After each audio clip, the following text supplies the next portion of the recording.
I want to start off with the question: what, from your perspective, are some of the most common foods that most of us have in our fridge and in our pantry right now that we do not realize, in fact, are causing us pain at a cellular level, at maybe a joint level?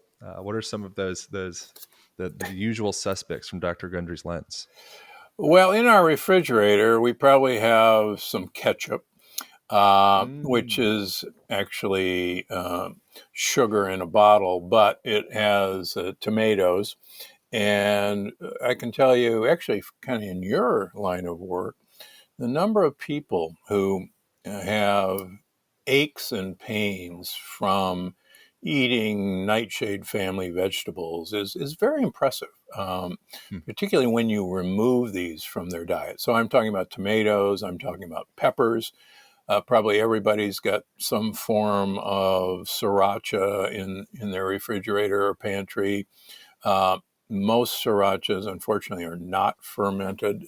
Fermented peppers are pretty safe, like Tabasco sauce, and I have no relationship. So that's a couple of them. People, particularly in the summer, usually have some corn in the refrigerator, which is, people don't know that if you have gluten sensitivity, wheat sensitivity, my work and others have shown that 70% of people who are sensitive to gluten cross react with corn as if they were eating gluten. So get the corn tortillas out of your pantry or refrigerator. So those are just a couple things. Milk products. Most milk in the United States comes from Holstein cows, the black and white cow. Holstein cows have a lectin-like protein called casein A1 that is a real troublemaker in producing leaky gut. So all those healthy yogurts made in America, for the most part, are pretty poisonous to the wall of your gut.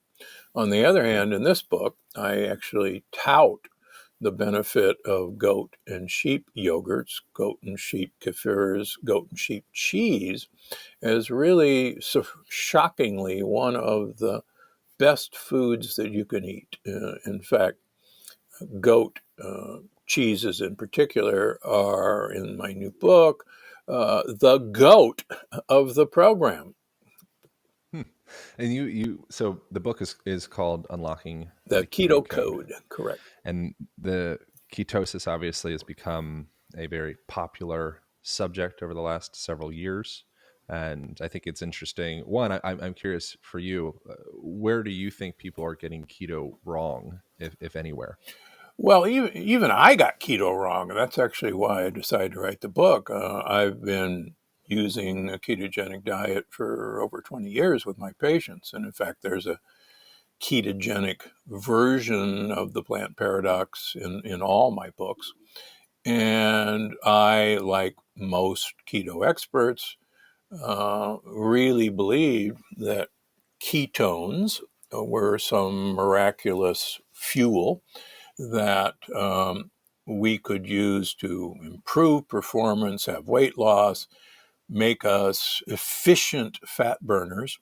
And that's why we lost weight. And in fact, when I was writing The Energy Paradox, my last book, I wanted to kind of really dive into really the science of why ketones do all this wonderful stuff. And because I like to back up what I say with research. And lo and behold, the published literature from scientists who have worked on ketones all their lives, from Harvard and the NIH, actually found the exact opposite, and that ketones were actually a rather lousy fuel, and that ketones did not improve athletic performance, and so on and so forth. So I said, well, wait a minute. What about all these good things that people following a ketogenic diet do, including my patients? Why is that happening if they're not such this great fuel? And that actually spawned Unlocking the Keto Code, because Ketones work their magic not by being some marvelous fuel that makes you a efficient fat burner. Ketones work their magic as a signaling compound that tells mitochondria to, believe it or not, waste fuel rather than being efficient in burning fuel. And ketones literally tell mitochondria to stop being Toyota Priuses and getting every last drop out of a calorie for energy, but instead become Ferraris that, quite frankly, waste fuel. And if you wanted to lose weight, you actually want to tell your mitochondria to do a caloric bypass on you, to literally throw a lot of the calories you eat away. And that's actually the magic of ketones. The second part of that is that it turns out there's a lot of other substances that do exactly the same thing to mitochondria. And that's the exciting thing, because you do not have to follow a high-fat diet to achieve the benefits of a ketogenic diet. And when I discovered this and tried it out on my patients, it was one of those eureka moments that, said, I got to write a book about this. So I talked my publishers into it. They said, no. And I said, no, we got to do this. So that's the unlocking the keto code. Yeah. So you mentioned, so is the term for that mitochondrial uncoupling? Is that what's happening with that? It is indeed. And it's a little hard to explain. I wish somebody had thought of a different word, but mitochondrial uncoupling was actually first described in 1978. And simplistically, I think the easiest way to explain it is making energy, making ATP in the electron transport chain in mitochondria is really damaging to mitochondria. People have heard of reactive oxygen species. People have heard of free radicals. And these are part and parcel of the process of taking sugar or fat or proteins and converting it into ATP in mitochondria. And it's very damaging. And mitochondria have a couple of antioxidants that help with this. There's actually only two antioxidants that work in mitochondria. Melatonin, yes, melatonin, the sleep hormone, and glutathione.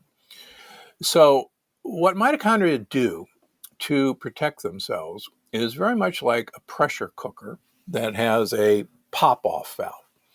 When the pressure gets too high in a pressure cooker and it's basically ready to explode, you got to have a little jiggly pop-off valve that lets off steam, lets off pressure. It was discovered in 1978 that mitochondria have literally 5 pressure cooker pop-off valves in the electron transport chain. And these are called uncoupling proteins. They control these pop-off valves.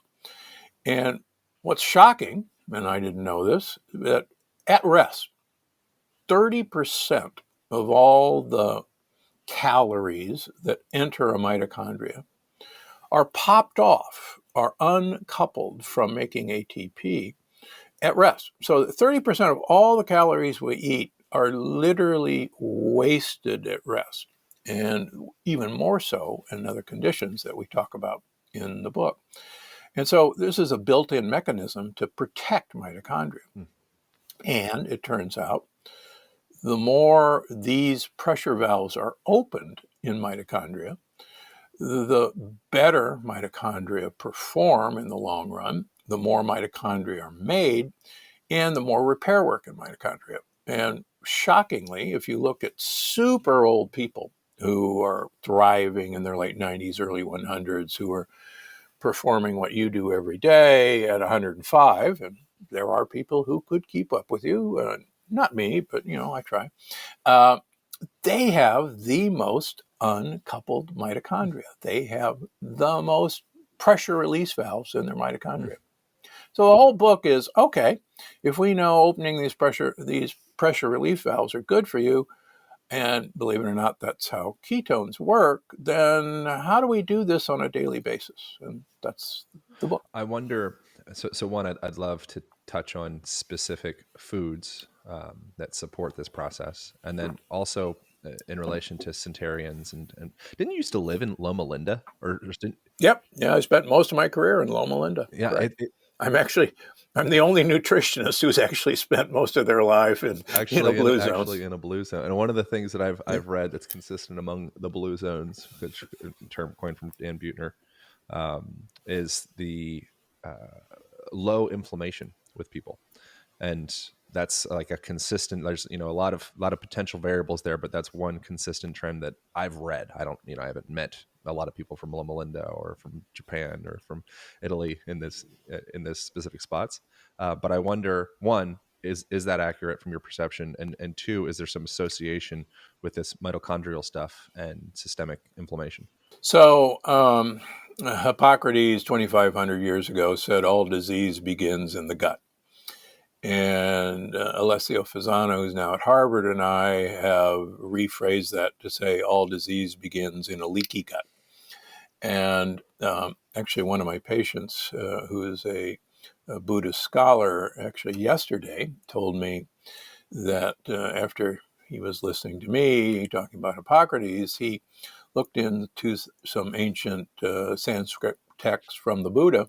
He actually went to the Library of Congress, and lo and behold, the Buddha has said that the path to enlightenment is through the intestines. Oh, wow.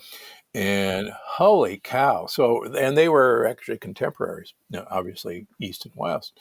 But it's interesting that these, great thinkers somehow knew what we now know through sophisticated tests, that all disease begins in the gut. And sounds like all enlightenment comes from the gut. So getting back to your question about inflammation, as I talked about in my last book, inflammation at its source comes from leaky gut. And if you have an intact intestinal wall, it is impossible to produce inflammation. And so people talk about anti-inflammatory foods or anti-inflammatory supplements, but in fact, uh, from California, we know that fighting a forest fire with a garden hose is not going to work. And yet, these anti-inflammatory foods, if you have leaky gut, are literally fighting inflammation with a garden hose. So my career has been spent teaching people how to prevent leaky gut in the first place, but more importantly, how to heal leaky gut. And then we see all of these inflammatory conditions subside and go into remission, including autoimmune diseases. I wonder, following the same analogy with forest fires, I wonder if there's some value in respecting inflammation as a process that the body's communicating or intentionally trying to kill off some type of bacteria, or whatever, or some injury, or I think there could be something, a deeper conversation within inflammation of developing maybe like a healthier relationship with it, as opposed to it just being like binary good bad. Well, inflammation originally was our way of taking care of bacteria and viruses that would attack Yeah. us. And that was the original design of our immune system. Unfortunately, I guess the designers could never imagine that the immune system would be called upon to attack other substances, such as, my favorite subject, lectins, but it doesn't have to be.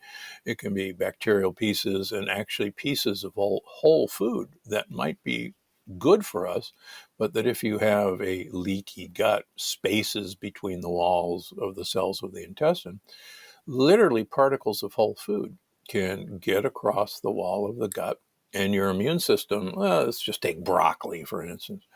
Great for you, by the way, folks. But if you have leaky gut, and I see this a number of times with my patients with autoimmune diseases, potentially a piece of broccoli can go across the wall of your gut, and your immune system goes, what the heck? I've never seen a piece of broccoli before in my life.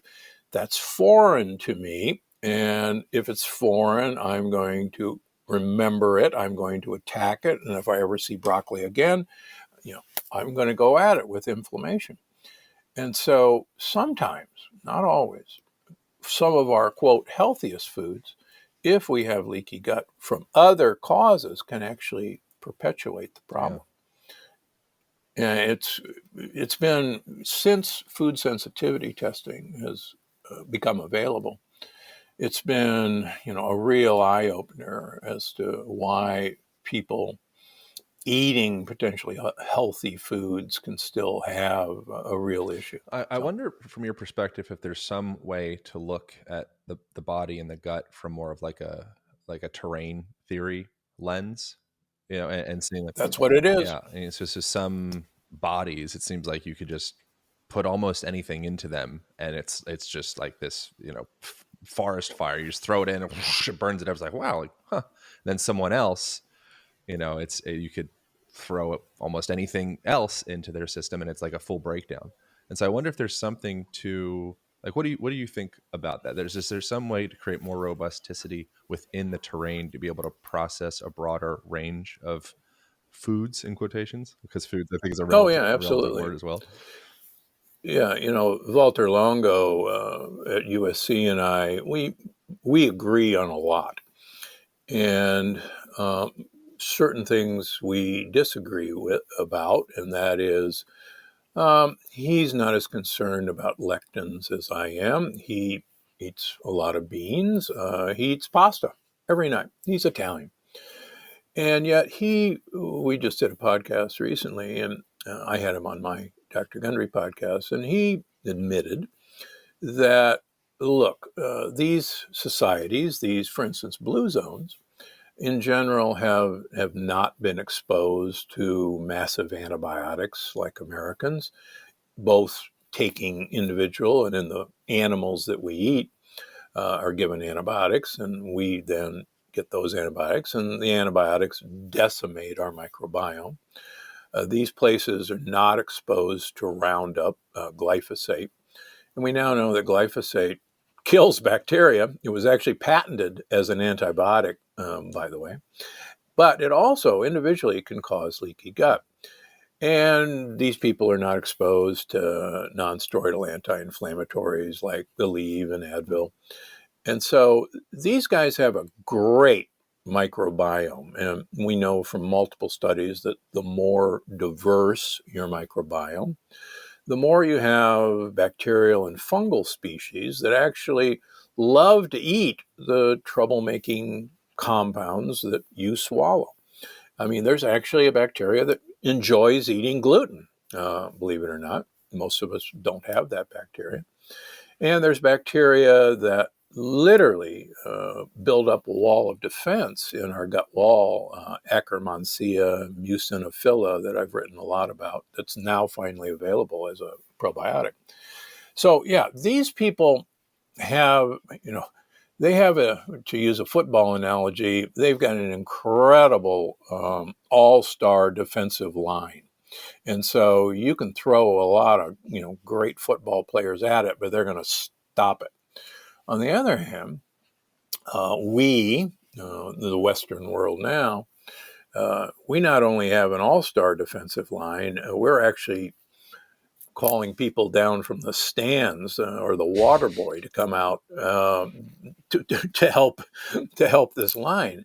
And I think that actually does explain a lot of why certain cultures seem to be able to tolerate foods that we can't. And I'll give you an example. I see about 80% of my practice now is autoimmune disease that, quite frankly, nobody else has been able to figure out. And we'll have a number of these people who we get rid of their autoimmune disease. You choose it: Crohn's, lupus, psoriasis, rheumatoid arthritis, MS. And they go into remission. And then they go over, I'll just use Italy for an example. And they're feeling great. and they have the pasta over there. They have the tomato sauce over there. They have the bread, and then they don't react. They go, "Wow, gee, I'm cured. I can have these foods that Dr. Gundry took away from me." And they're really happy, and they come back and start eating these foods here in America. And within 2 weeks, their autoimmune disease is back. And they call me up and they go, "What the heck? I thought I was cured." And I said, "No, no, no. You ate their food. You came back here and you were immediately hit with our glyphosate, the antibiotics in our animals. All of our grain products have been sprayed with glyphosate, and it doesn't appear on the label. Our wines have glyphosate in them. Our wines have Roundup." And so, it's no wonder that we're set up for Yeah. disease. And just so that everybody knows, sickness is really good for business. Yeah. So what we had, I did a conversation with Dr. Zach Bush a few months ago, and Yeah. that's like this is a specific topic that he's immensely passionate about, glyphosate in particular. Yep. I wonder, from your perspective, what are some of the best tips or tools to start to reverse the damage and start to cultivate our terrain and kind of reverse the effect of the glyphosate and the various different pesticides and such that we've kind of been just stewing in since we've been children. Yeah. The He and I actually are both big fans of shallot or humic Mm. acid, which is this kind of funky black stuff that grows on Himalayan rocks, which is actually full of micronutrients. And he has products for it. I have products for it. So I think that's a very useful thing to use. I think there's also some evidence that glyphosate likes to substitute for glycine molecules in our DNA. And there's some interesting evidence that we can flood our system with glycine, an amino acid. I take personally 3 grams of glycine every night, along with NAC and acetylcysteine, and I have for years. So I think that's a protective mechanism. Um, so those are just a couple of things. The other things that are obvious: please, please, please buy organic or biodynamic foods, biodynamic or organic wines. Luckily, most of the wines in Europe, particularly France, Italy, Austria, are increasingly biodynamic or organic, and they don't use Roundup between the vines. A few years ago, I had the pleasure of talking with Robert Mondavi, the son, and he said that it took Mondavi's vineyards 10 years to wean themselves off the pesticides and herbicides that they were spraying their vineyards with. It took them 10 Oh, years to get everything out of the oh, vineyard. That's pretty doggone scary. yeah. I want to keep digging into. I think like the baseline, the foundation of repairing our guts, and but a part of that I think is really interesting is the association to our gut health with our mood and our perspective on the world, and like even getting into Yes, like, I mean, this gets into pretty metaphysical new age weeds, but do our gut bugs have consciousness, and does that consciousness impact our thoughts and our feelings? And you get into like toxoplasmosis and cat parasites exactly. hacking the brains of mice and causing them to be attracted to the smell of cat urine, and it's like, who's running this show? No, you're absolutely right. In fact, Robert Sapolsky, I gave a shout out to him in my first book, Dr. Gundry's Diet Evolution, long Yeah. ago. He was a big influence actually on me in college in my research. And for anyone who hasn't pull up Robert Sapolsky's YouTube on toxoplasmosis. And I think what you're alluding to is, in fact, this little one-cell organism can completely rewire our brain. Believe it or not, the U.S. Army investigated whether they should infect troops with toxoplasmosis so that they would actually run towards Wow. danger. We know that the vast majority of motorcyclists involved in fatal crashes are infected with Particularly toxoplasmosis, which, particularly Brazil. Is that correct? yeah, Yeah. yeah. So, and again, and Dr. Daniel Amen, who's become a friend of mine, one of the great psychiatrists, now I think pitches and believes that we really should probably get rid of the word mental illness and begin to focus on gut dysbiosis and gut health as actually where these problems not only stem from, but where the treatment is, where the cure is.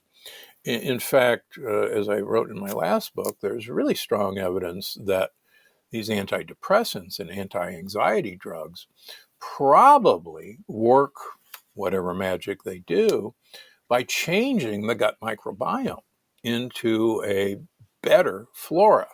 So it may have nothing to do with this brain, but have more and more to do with the second brain, which is down in our gut.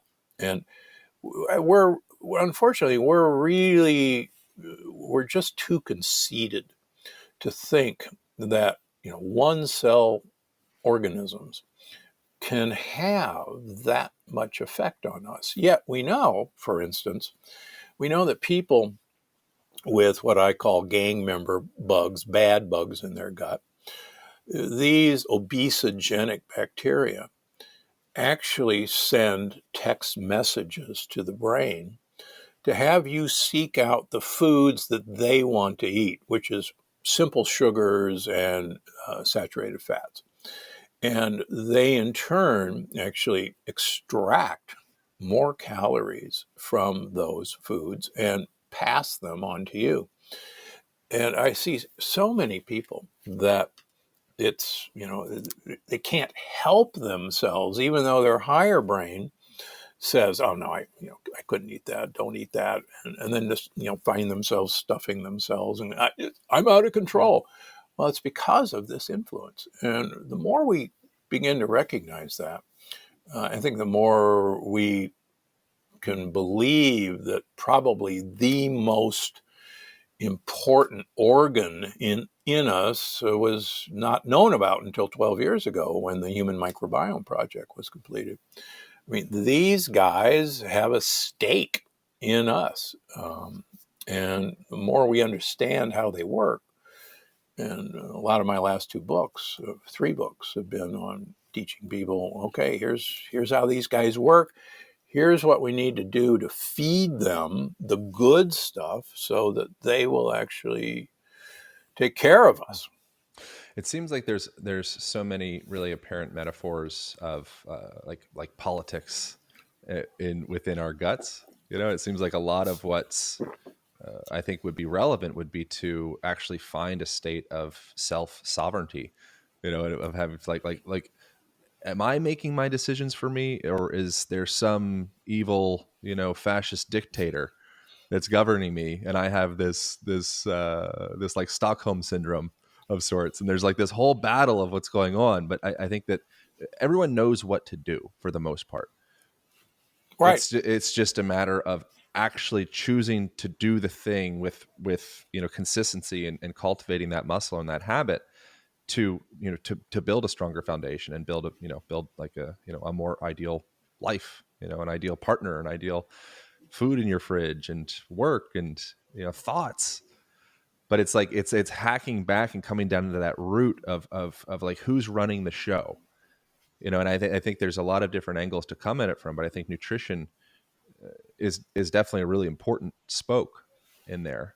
Do you have any thoughts on that in general? Yeah, and let me backtrack for a second. You mentioned stress, and Stress is fascinating. A extremely stressful event can actually cause leaky gut. A number of, particularly my female patients, can name the day or the period of their life when their autoimmune disease started. Sometimes it's a tragic sudden death of a loved one. Sometimes it's a divorce. Sometimes it's a move. Recently, I saw a psychologist, a practicing psychologist, who fell in love later in life and moved, let's just say, with her new spouse to what I would call a godforsaken place. And she went from this, happy, healthy, energetic person over the course of 2 years to this anxious, depressed, insomniac, gained 40 pounds. And, and she dearly loves her husband and won't change any of that. But she's actually finally come to the realization that, holy cow, this new life is is killing me. But I love my husband so much. And but yeah, so this was a perfect example. And when we look at her gut, I mean, she now has several autoimmune diseases. She's got wide open leaky gut, and really the event was this sudden move out of her comfort zone into something that she doesn't Yeah. like. Yeah. It feels like there's opportunity for a convergence of nutritional therapy and talk therapy and manual therapy and physical therapy. And like they're all, it's like different religions. They're all kind of maybe different languages saying the same sentences, but in different languages. And then we become dogmatic, about our team and our tribe. But I feel like there's an opportunity really for all of these to interconnect, and work together. And I think that, Hippocrates, like, let food be thy medicine. I think there is the opportunity to kind of have food be also like spiritual, mental, emotional, foundational for strength and flexibility and longevity. But it's not just, to build up bigger muscles. Yeah. Fuel, right? No, you're right. In my last book, The Energy Paradox, I spent a whole chapter looking at people who practice meditation or who do yoga. And human studies, controlled, actually show that your gut microbiome actually changes for the better quite dramatically with both meditation and with Yep. yoga. So, we're beginning to, again, you're right. All of these things are interconnected. And the more we bring these various modalities into play, the better, better we're going to be. And like remind anyone, this is the only house I'm ever going to live in, my body, as far as I know. Hopefully, if I come back, I'm coming back as one of my dogs, but that's another subject. But this is it. And, if we spent, and this, if we spent the amount of time taking care of this house that we do with our other possessions, like our house, like our car, our clothes, imagine what we could Yeah. accomplish.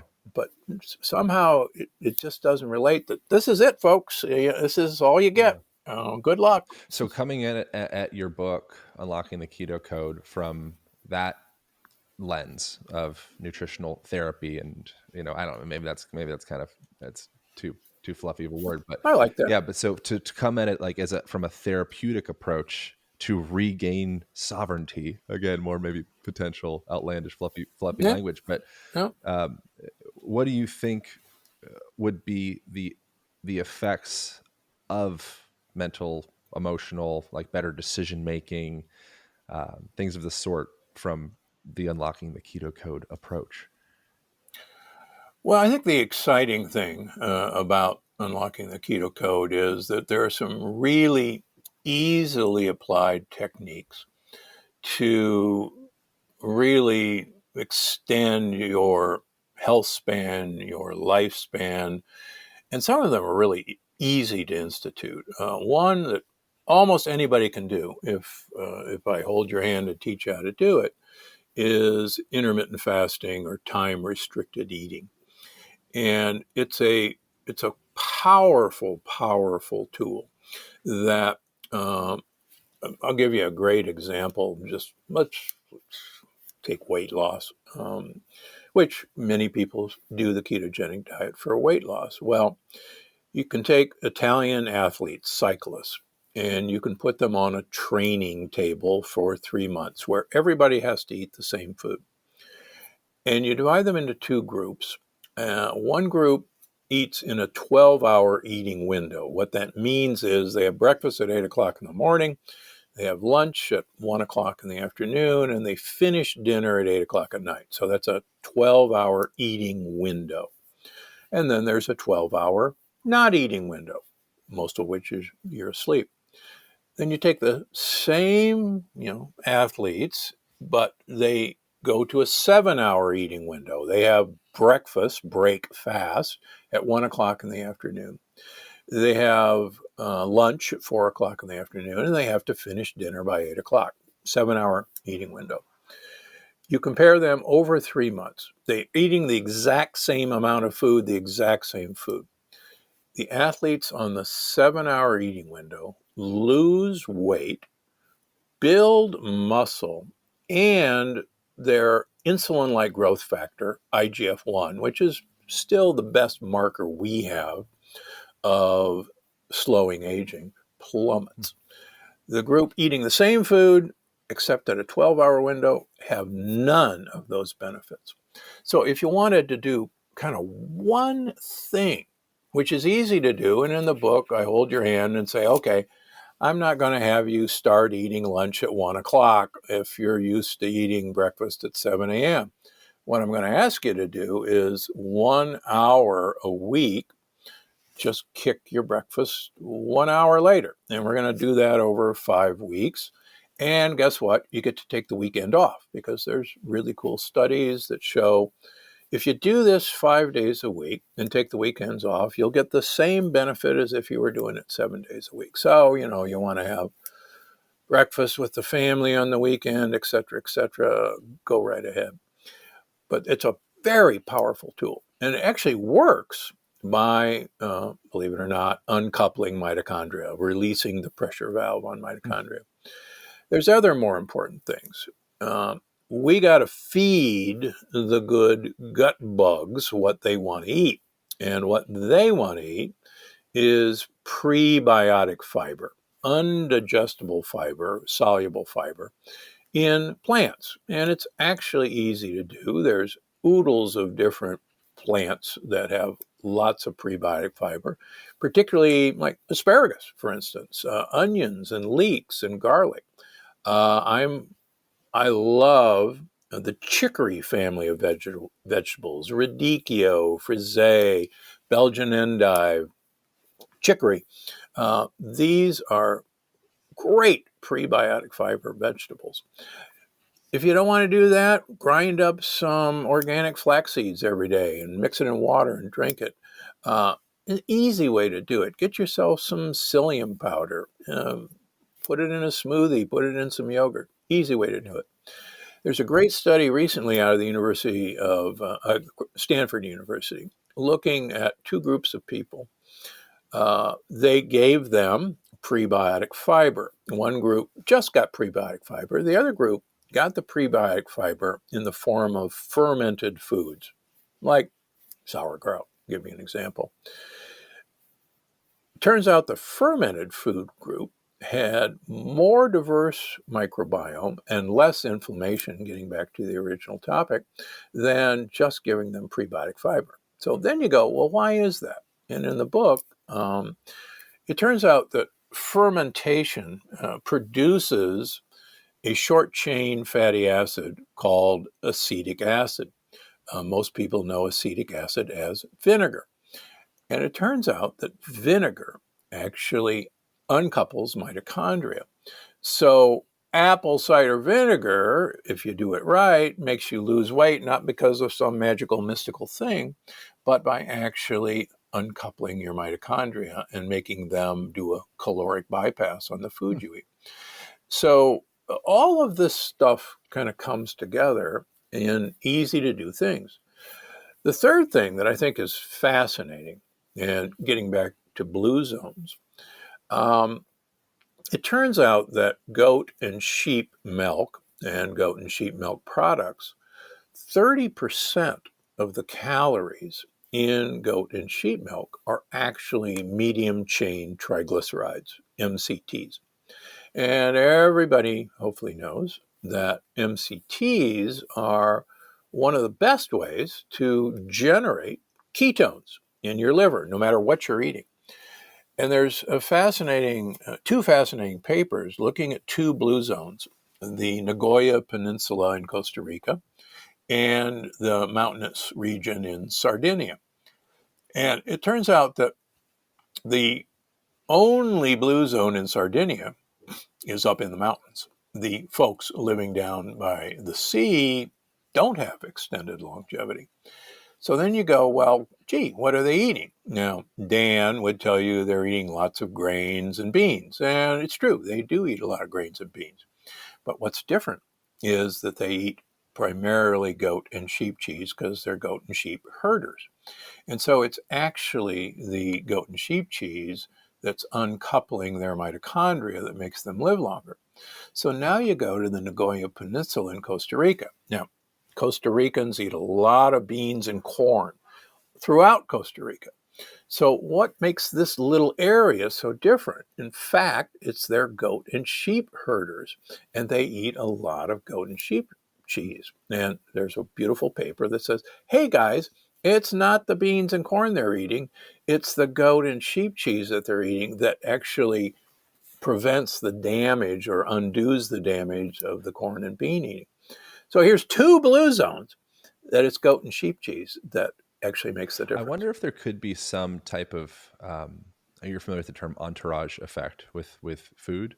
I, I think Mm-hmm. when you're like eating a whole food, whatever it is, an orange instead of taking a vitamin C supplement or a lemon, that there's there's other constituents of that food that actually allow your body to be, or allow that nutrient to become more bioavailable and allow your body to be able to assimilate it.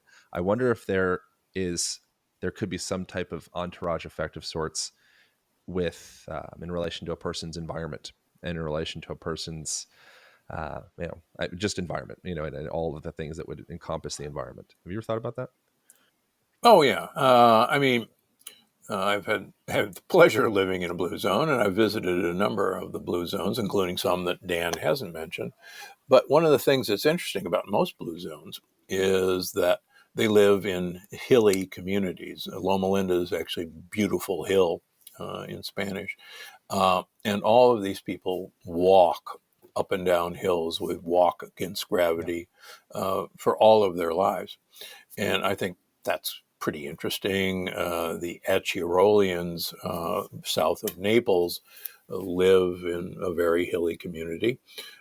So walking against gravity is extremely important. The other thing that I think all of us agree on is that most of these communities are extremely close knit. Certainly, the Adventist community in Loma Linda is profoundly Right. close knit. And it's this, if you want to call it spiritual connection, that's fine with me, but a connection to other people and a connection to the the town is really interesting. There's books written about listening to centenarians. Why are they still alive? And a number of them say, it's my responsibility to teach others, what I've learned in my life. I can't die because I'm, the depository of this information. And sadly, most of these communities, they revere their elders, Right. and their elders are literally, put up on a pedestal instead of being put into a nursing home. So I think those are all Yeah, important. we just yesterday, I believe, I recorded a conversation with her name's Dr. Becca Levy, and she's a professor at Yale. She has a book coming out around ageism and the effect of our perception of the story of what it means to grow old. And she had mentioned an interesting study that she had actually conducted that suggests that people's beliefs around age, and there was like a longitudinal study, I think it was like 20 some years, they had the belief that as I age, like life gets better, life gets worse, or life just kind of stays the same. If they have the belief that life, man, I just keep getting better, baby, that belief would actually within those groups, they would end up living, it was like on average 7.5 years longer, and they would have significantly less incidence of cardiovascular disease. And it's very interesting the way that our perception really forms. I think we like to be able to hang our hat on something that we can, some material that we can hold in our hand. But I feel like there's a lot going on, like the fabric holding those materials together, like the invisible parts, I feel like have, a lot of leverage as well. Yeah, I think another thing that, and actually, I was lucky enough to live in a fairly close knit family community in Omaha, Nebraska, growing up, and my great grandmother passed away 2 months before her 100th birthday, but several of my great uncles and aunts have lived to 102, 104. My uncle is currently, I think, celebrating his 95th birthday, and he still sails his 40-foot boat and literally climbs up on the mast to adjust the sails. And I personally think he's an idiot, but no, he's really smart. But my grandmother, for instance, my great grandmother, she lived in a 3-story house, and her bedroom was on the 3rd floor. And to the day she died, she climbed those 3 flights of stairs multiple times. And my sister and I, every time we'd visit her, saying, Grandma, what are you doing that for? Why don't you, move down to the 1st floor? And she said, "Oh, it's my bedroom. That's where I sleep. That's where I change." So, you look at these people, and these people actually have what I call uh, optimistic pessimism. And by that, they know that bad things are going to happen throughout their life. But they have the ability to shrug and basically say, yeah, okay, so what? Let's move on. Rather than dwelling on that. And all of my, super old family members, that was really a continuing theme. And I think it came out of their life experience. My parents lived through the Depression, and so did my great grandparents. And I think this ability to just suck it up um, and say, "Yeah, that happened," and move on. I really do think it's a continuing theme in Yeah. longevity. And then where my mind goes with that is it's kind of like having chronic inflammation, where your body at a deeper level, it's like it just keeps on pouring it on. It's like, oh man, the problems and the issue, like life is hard. We got to defend. So it's like Yeah, as above, so below. I think that's I very think it's an true. interesting thing. So something I appreciate about you, and we'll wrap up here in a bit, but something I really appreciate about your work, um, one is just I think you're a really authentic, like kind human. Like you exude that. I really appreciate just getting to share time with you. But the other thing that I appreciate about it is you're not you provide options for people as opposed to just saying like this is just a no. And one of those examples would be in contrast to like say like the carnivore diet, where it's like, okay, all you can eat is chicken liver and apples, everything else is problematic. I think it's valuable to say, okay, like this is problematic in this state, but if you ferment it, if you pressure cook it, there's ways that we can help make it more bioavailable. It's not just this binary yes no. And so is that something that I would love to just touch on that concept in general, but is that something that you touch on in the unlocking the keto code at all? Is there any like new tips or tricks in there? Oh yeah, we've got so many tricks biohacking. We haven't even touched on the benefit of eating polyphenol-rich foods, and turns out that polyphenols in and of themselves uncouple mitochondria. But you're right. I'm about to turn 72. I see patients 6 days a week. On the seventh day, I'm at Gundry MD, so I work 7 days a week. Why? Because I guess curiosity just drives me crazy. And I learn every day from my patients. And, I see them every 3 months. I draw blood on them. We find out, okay, let's negotiate. Let's try something for 3 months. Let's add a supplement that you can get at Costco or something, and let's see what happens. I'll give you a perfect example of my ability to negotiate. I saw a gentleman who came in from the Reno area, drove 7 hours just to see me. He's got leaky gut. He's got 2 autoimmune diseases. And we know he reacts to gluten, wheat. And he's a beer drinker. He started drinking beer, he told me, when he was like 10 years old in his father's car. Long story short, he loves 2 beers a day. He knows he shouldn't, but he's not going to change. And we started talking. I said, look, beer's got gluten. I'm sorry. We got to get rid of it. He says, I said, look, you got 2 autoimmune diseases. You're here because of, all this inflammation. You got a C-reactive protein, a CRP, a 10, and you're here because you want to get rid of it. Let's give up the beer. And he says, because I follow everything you want, but I can't give up the beer. And we went round and round. I said, come on, red wine will do. And he said, no, I get a headache. And how about rosé wine? He said, no, yeah, that's girly stuff. And so finally I said, wait a minute. I got a trick we're going to try. There's a supplement that it's placebo controlled in humans that breaks gluten into less harmful particles.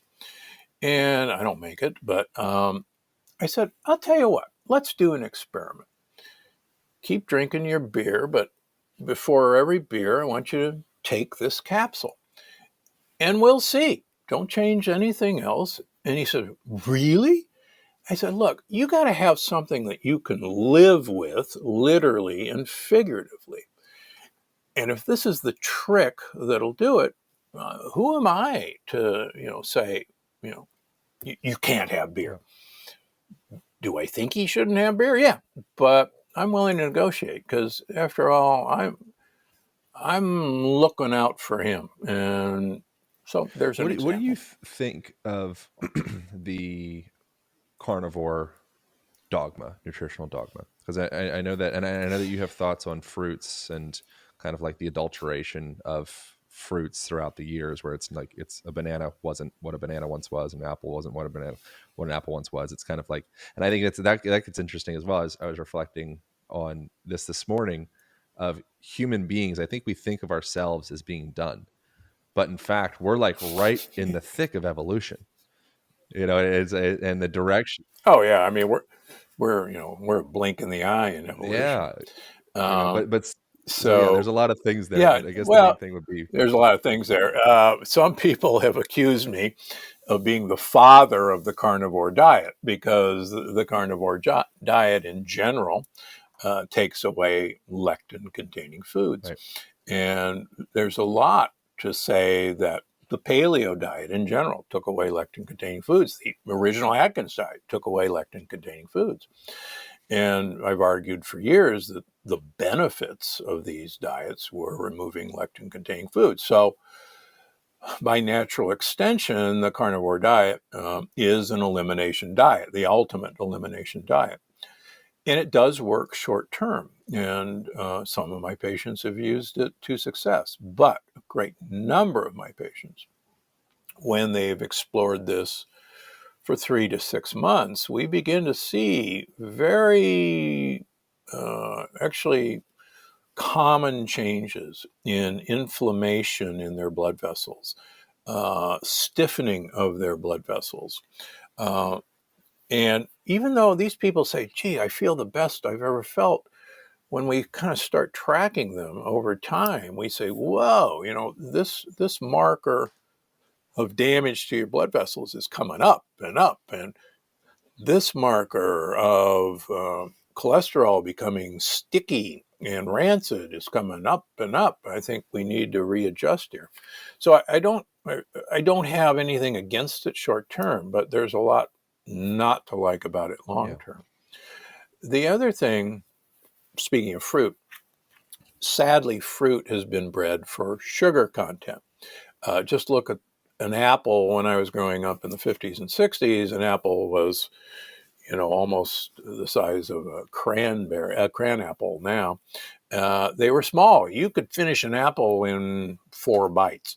Now we've got, you know, Honey Crisps and Ambrosia, and the names give it away. And I did this little thing for myself. I bought some mini apples at Whole Food, which were the size of apples I had growing up. And you could get about 6 mini apples stacked around to equal 1 Honeycrisp apple now. And yet people say, oh, an apple a day keeps the doctor away. There's more sugar in a normal apple now than in a Hershey's candy bar. There's more sugar in a cup of grapes now than a Hershey's candy bar. These are no longer health foods. And the other thing we forget is that we didn't have fruit 365 days a year, and now we do. And we were never designed to have fruit 365 days a year. Great apes only gain weight during fruit season, and fruit season does not happen year-round in the jungle. In fact, I have a book up here on the top shelf all about, it's a huge book about how great apes use fruit to gain weight. And they do it because we convert the fructose in fruit, just like they do, into fat. And that was good for us way back when, because we didn't know when our next meal was coming. I got news for you. We know when our next meal is coming. It's in a couple hours. Right. All right. Well, we got to wrap this thing up. I so greatly appreciate you. And the reason that I mentioned that humans aren't done evolving is I think it'd be interesting to see what the human species looks like in the next 1,000 years, 500 years, 100 years. And I think that the concept or idea that evolution, if it's new or it's just better, I think it's interesting to contrast that with fruit. And what is it now compared to what has it become? Is it for the ultimate betterment? Is the evolution of humans and where we're going for the ultimate betterment? I don't know. But thanks so much. Well, we'll address that another day. Another day. But yeah, man, thank you so much. So unlocking the keto code, the revolutionary science of keto that offers more benefits without deprivation, is out March 8th. Is that correct? 8th, cool. Correct. Yep. And it's up for, this will go out around that time, but if it's not out yet, it's up for pre-sale.